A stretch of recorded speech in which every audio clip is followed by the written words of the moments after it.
All right, so this is how you change the air filter on a Kia Telluride.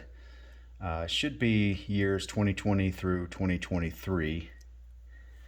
And first things first, got a new air filter. This is the Super Tech, which is the Walmart brand. It's 2040. You can also get the Fram version at Walmart as well. So once you pop the hood, just find the air filter area so you see it's clearly marked. I'm going to pull this open. And on the stock Kia air filter, you have these little tabs. So you're going to open those up like that. And then you can pull on this little notch here, just pull it out.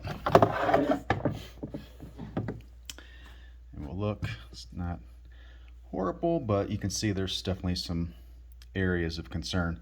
This Telluride's got about 20,000 miles on it, so I figure it's probably due anyway. All right, so we'll discard that one.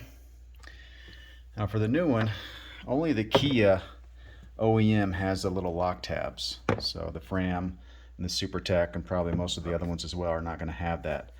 But any version will stay put inside the housing, so you don't really need that. What I would say though, if you look, there's one side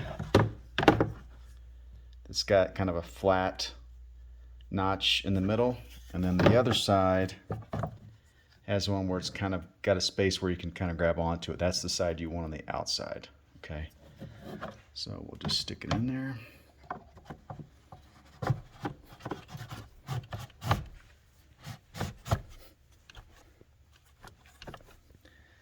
All right, make sure it's snug, and you can see it's not going anywhere, so you don't really need those lock tabs.